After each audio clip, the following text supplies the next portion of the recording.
Muy buenas noches, bienvenido a Primer Círculo.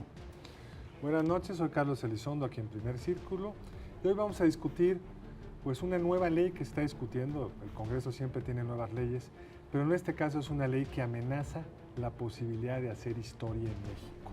Me refiero al hecho de que como parte de la clasificación de qué es información personal, toda esta idea que hay que proteger los datos personales, se haría imposible consultar archivos históricos, no importa cuán viejos fueran. Y para discutir este tema tenemos a una profesora del Colegio de México, doctora en Historia, fue directora del Archivo General de la Nación, Aurora Gómez. Bienvenida, Aurora. Muchas gracias. A ver, Aurora, yo no salgo de mi asombro. ¿De qué se trata? ¿Cómo es posible que una vez más estemos discutiendo el acceso a los archivos? Bueno, pues la verdad es que el tema de protección de datos personales ha afectado el acceso a los archivos históricos desde que pues salió la Ley Federal de Transparencia en 2002, pero bueno, se han encontrado maneras de salvar esta situación con acuerdos entre el IFA y el Archivo General de la Nación. Más recientemente en la Ley Federal de Archivos se incluyeron algunos artículos para tratar de poner límites a la vigencia de la protección de datos personales. Y el problema es que ahora con la Ley General de Archivos se borran esos límites, no se incluyen más esos artículos, y por otro lado se quita la definición de archivos históricos como fuente de acceso público, que es algo que de alguna forma prevé la Ley General de Transparencia para que en esos casos haya una excepción a la protección de datos personales. Pero esto significaría que si sale esta ley que ahorita está discutiendo, no sería posible ir a consultar archivo histórico alguno, porque en el caso de que aparecieran nombres personales que fueran de la Inquisición, estaría violando esta nueva ley y los archivos no deberían de prestártelos. Esa sería la conclusión. Sí, así es, porque justamente en el artículo 116 de la Ley General de Transparencia dice que la protección de datos personales no tiene temporalidad alguna y solo abre estas excepciones, como el que fuera una fuente de acceso público, el archivo, pero si no se encuentra eso en la Ley de Archivos, pues básicamente no hay temporalidad alguna e incluso los documentos de la Inquisición no podrían consultarse. Ahora, aquí hay, digamos, dos criterios. El primero, y la trato de hacer un poco de abogado del diablo, es que puede haber archivos privados que no necesariamente son de acceso público, tal y como lo establecía la ley. Y por un lado, pero por el otro lado también está la temporalidad. La temporalidad, en un documento que tú elaboraste muy claro, bueno, la temporalidad es de alguna forma el puente que une al pasado con el presente hasta que de pronto ya toda la información, como ocurre con las patentes o como ocurre con otro tipo de bienes tutelados, pues ya es público, ya cualquiera puede tener acceso a esa historia, ¿no? ¿Cómo está ahora la situación?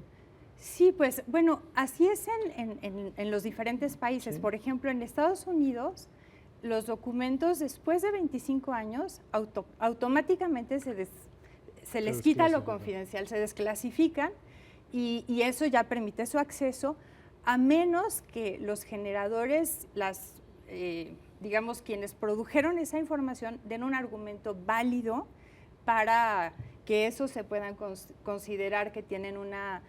Son de alta sensibilidad. Exactamente, que se tienen que proteger, pero siempre determinando el periodo en el cual ya se van a abrir. Y bueno, no hay nunca documentos que no se puedan abrir. Nunca. Ese es el punto de partida. Exactamente. Hay que discutir esta temporalidad de que habla Federico, pero sí, el principio es claro. Pero hay un momento donde todo es público, no importa cuán privado sea. Exactamente. Hasta los documentos de los censos, los manuscritos de los censos en Estados Unidos se abren después de 72 años. ¿Y los documentos del IRS, de la agencia tributaria, también se abren después de los 70 años? Sí, todo se abre. Incluido eso. Todo se abre. Y en México lo que está dispuesto en la Ley Federal de Archivos es que los documentos que tienen información personal, digamos en general, se pudieran abrir después de 30 años y los de información confidencial sensible después de 70 años. Esos son, la información confidencial sensible es aquella que se refiere a la religión, a la posición política, a las preferencias sexuales, que digamos como que pudieran afectar más íntimamente a la persona. El problema es que en México, una vez que se abrió esa posibilidad, los diferentes archivos aprovecharon eso para decir que todo es información confidencial sensible, Sí, sí. entonces ya se cierran pues los archivos. En particular, por ejemplo, los que se pasaron al Archivo General de la Nación, que venían de la Dirección Federal de Seguridad o de Investigaciones Políticas y No Sociales. solo eso, todos. Pero Esos, todos, los de migración. En realidad el tema es que, Claro. bueno, algunos tienen que ver con derechos humanos, pero en general... Pero que sea un tema que en principio no tiene implicación política alguno, los patrones de consumo de no sé quién, tampoco los podría estar viendo con datos personales. Sí, y lo que es una ironía es que realmente todo el movimiento de hacer leyes de transparencia es para dar acceso a la información a los ciudadanos.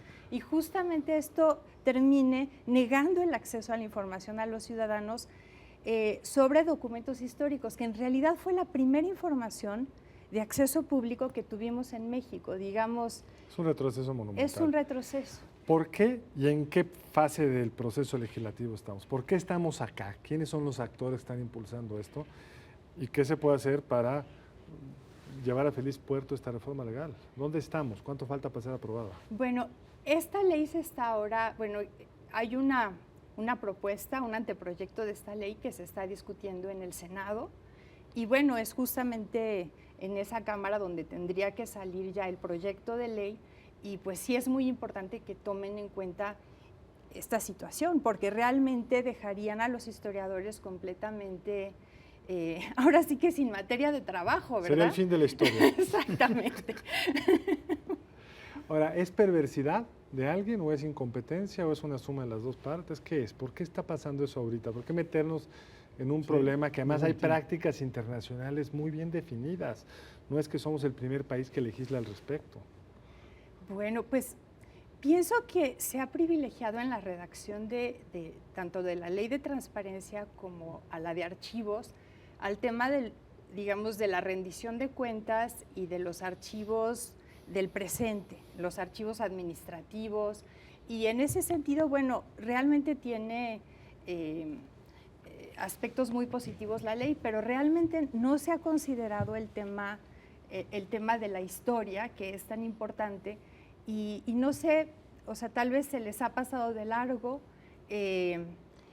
tal vez también hay algunos intereses por cerrar algunos archivos específicos, y eso pues ahora sí que ha perjudicado a toda la ley. ¿Como cuáles te imaginas? Porque los de la Dirección Federal de Seguridad pues, ya pasaron al Archivo General de la Nación, si no mal recuerdo. Sí, pero con esto lo cierras. Pero ¿cómo das marcha atrás a un archivo que, Pues así ha sido cuando salió que ya fue público, digamos? Pues, cuando salió la primera versión de esta ley, los historiadores dejaron de poder consultar todo aquello que tenía menos de 70 años, aunque estuviera público el día anterior. O sea, eso no sería una novedad. Sí. Pero sí hay un derecho adquirido por parte de los historiadores, ¿no? O sea, eso ya es información pública. O sea, es que esa es la parte que me cuesta un poco de trabajo imaginar. Digamos, imaginar que de pronto eso que fue una conquista, que por cierto fue muy interesante, porque cuando se abrieron los archivos del 68, que todo el mundo esperaba una avalancha de investigadores en el Archivo General de la Nación, esta no se dio. O sea, hubo un enorme desinterés por los archivos. Es más fácil criticar sin ir a ver. Exactamente, entonces, pero bueno, el principio era correcto, los archivos estaban abiertos. ¿Cómo vas a dar marcha atrás en eso? Es un contrasentido histórico, es absurdo. Pues la verdad es que sí se ha dado marcha atrás. En un primer momento, con la Ley Federal de Archivos, pudimos abrir más esos fondos, porque originalmente pues, se abrieron a partir de un acuerdo entre la AGN, el CISEN y el IFAI, Sí. y se facilitaban versiones públicas. Pero esos fondos van desde 1945 hasta 1985, de modo que muchos documentos realmente era absurdo dar la versión testada cuando se referían a Lombardo Toledano, ¿verdad? Entonces, como que era importante ponerle un límite temporal a partir del cual ya se iban a abrir como cualquier otro fondo. Y el problema es que más recientemente eso se ha revertido y ya solamente se ha dado acceso a las versiones públicas que estaban hechas con anterioridad. Igualmente se han cerrado otros archivos. La verdad es que para los archivistas también hay una cuestión, digamos, de riesgo legal que la ley debería de evitar, digamos, poniendo el peso de la clasificación. Sí, y el peso de usar mal unos datos confidenciales sobre el investigador, ¿no? Porque realmente lo que se debe de hacer es, en caso, porque nunca un archivo puede analizar todos los documentos uno por uno. Entonces, es realmente el investigador el que debe de saber que si está dentro de unos ciertos límites temporales no puede escribir sobre lo que ha consultado de forma que se pueda identificar al individuo. Nos queda muy poco tiempo, Aurora. ¿Por qué esto tendría que importarle a la gente más allá de que los historiadores se quedarían sin trabajo? ¿Por qué esto es importante? Pues es muy importante porque, por un lado, la verdad es que es muy importante para cualquier sociedad la construcción de la historia, es lo que nos genera una narrativa a partir de la cual nos podemos seguir construyendo. Y además porque... Soy yo muy abstracto, yo no entendí nada. ¿Me puedes poner de otra forma? Pues la historia es importante porque realmente es a partir de ella que podemos entender de dónde venimos y entender realmente qué es lo que ha pasado y con eso también hasta por quién debemos de votar o no en el futuro, ¿no? Entonces, el impedir que se pueda construir, seguir haciendo libros de historia, pues sería un gran perjuicio.